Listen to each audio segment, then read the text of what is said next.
குருநில மன்னர் தான். அண்ணா திமுகவை இருக்கிற திமுகவுக்கு நான் குருநில மன்னர் தான். என் கூட இருக்கிற வாழை வரலாம். நீ முதல்ல காங்கிரஸ், அடுத்து தமிழ்நாடு காங்கிரஸ், அடுத்து பிஜேபி, அடுத்து தேமுதிக, அடுத்து அண்ணா திமுக, அடுத்து ஓபிஎஸ், அடுத்து அண்ணா திமுக. வெக்கமாயிட்டு ஏன் அன்னைக்கு போயிட்டு அங்க இருந்து இங்க வந்து சாதனை வாழையை வாங்கி கொடுத்து போடுங்க. என்ன பைத்தியக்காரன் இருக்க மேடையில மேல வந்து ஒன்றிய அமைச்சர் கொடி கட்டி அவன் மைசூர் கட்டி அவன் நீ வந்து உட்காந்து 4 பேர் சாலை உடைச்சு காலை வேடி பார்க்க கிட்டி வர அம்மா என்னை பாராட்டினாங்க. சரியான ஆள். திண்டுக்கல் ஒருங்கிணைந்த திண்டுக்கல் மாவட்டத்துடைய தேர்தல் பொறுப்பாளர் நான். உனக்கு என்னடா தகுதி இருக்கு? நீ என்னைய பற்றி சொல்றீங்க நல்லாம விருதுகள் சொல்லணும். ஓடி போய் சென்னை சொல்ற. அதிமுகவில் நான் ஒரு குறுநில மன்னர் தான்.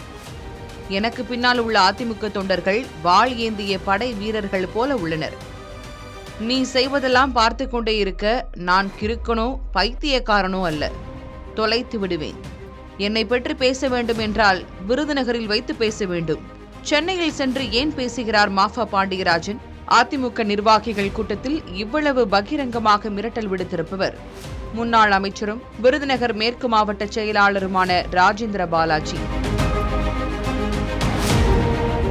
இப்போது மட்டுமல்ல, மண்டை உடைப்பு உள்ளிட்ட 16 வழக்குகளை சந்தித்தவன் நான். அதனால்தான் மந்திரியானேன் என பொதுக்கூட்டங்களில் பத்திரிகையாளர் சந்திப்புகளில் கூட தடாலடியாய் பேசுபவர் ராஜேந்திர பாலாஜி. ஆனால் அவர் அரசியல் பயணத்தை ஆரம்பித்த காலங்களில் மிகவும் அமைதியான சுபாவம் கொண்டவர் என்றால் உங்களால் நம்ப முடிகிறதா? ஆம், அதுதான் உண்மை. விருதுநகர் மாவட்டம் அருப்புக்கோட்டை அருகே உள்ள குருந்தமடம் கிராமம்தான் ராஜேந்திர பாலாஜியின் சொந்த ஊர். ஆனால் சுமார் 40 வருடங்களுக்கு முன்பாகவே அவரின் சொந்த கிராமத்திலிருந்து அருகில் இருக்கும் திருத்தங்களுக்கு குடிபெயர்ந்தது ராஜேந்திர பாலாஜியின் குடும்பம்.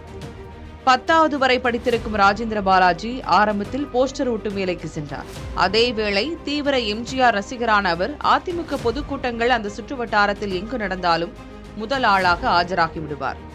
கட்சி கூட்டங்களுக்கு போஸ்டர் ஒட்டுவது, ஆட்டோவில் கட்சி கூட்டங்களை அறிவிப்பு செய்வது என கொஞ்சம் கொஞ்சமாக அதிமுகவுக்குள் பயணத்தை தொடங்கினார் ராஜேந்திர பாலாஜி.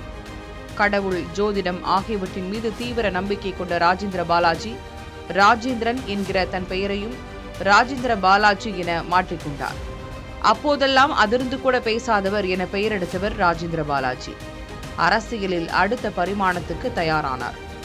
அப்போதைய விருதுநகர் மாவட்ட செயலாளரும் சிவகாசி எம்எல்ஏவுமான பாலகிருஷ்ணனுக்கு உதவியாளராக சேர்ந்தார். ராஜேந்திர பாலாஜியின் சுறுசுறுப்பையும் உழைப்பையும் பார்த்த பாலகிருஷ்ணன் அவரை திருத்தங்கல் பேரூராட்சி அதிமுக செயலாளராக்கினார். அதற்கு பிறகு ராஜேந்திர பாலாஜியின் அரசியல் கிராஃப் எகிர தொடங்கியது. 1996 நடந்த உள்ளாட்சி தேர்தலில் திருத்தங்கல் பேரூராட்சி கவுன்சிலரான ராஜேந்திர பாலாஜிக்கு துணைத் தலைவராகும் வாய்ப்பும் கிடைத்தது.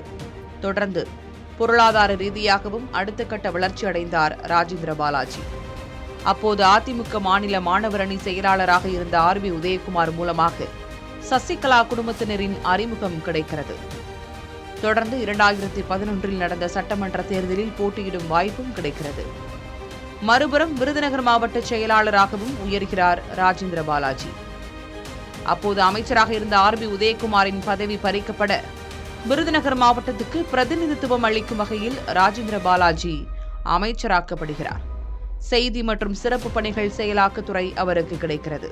தொடர்ந்து 2016 ஆண்டு சட்டமன்ற தேர்தலில் மீண்டும் சிவகாசி தொகுதியில் போட்டியிட்டு வெற்றி பெற்றதோடு அப்போதைய அமைச்சரவையில் பால்வளத்துறை அமைச்சரானார் ராஜேந்திர பாலாஜி.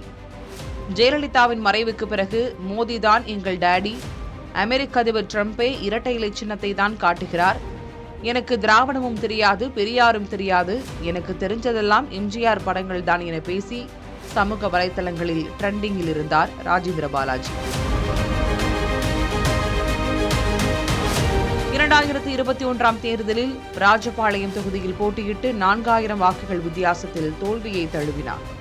எடப்பாடி பழனிசாமி அதிமுக தலைமையான பிறகு முதலில் ஒழுங்கு நடவடிக்கை எடுக்கப்பட்டு மாவட்ட செயலாளர் பதவி பறிபோனது ராஜேந்திர பாலாஜிக்கு மட்டும்தான். வேலை வாங்கி தருவதாக பணம் வாங்கியதாக இவர் மீது சிபிஐ வழக்கும் நிலுவையில் இருக்கிறது. இந்த நிலையில் தன் முன்னிலையில் முன்னாள் அமைச்சர் மாஃபா பாண்டியராஜனுக்கு சால்வை அணிவித்ததற்காக நிர்வாகி ஒருவரின் கன்னத்தில் அறைந்தது மிகப்பெரிய சர்ச்சையானது.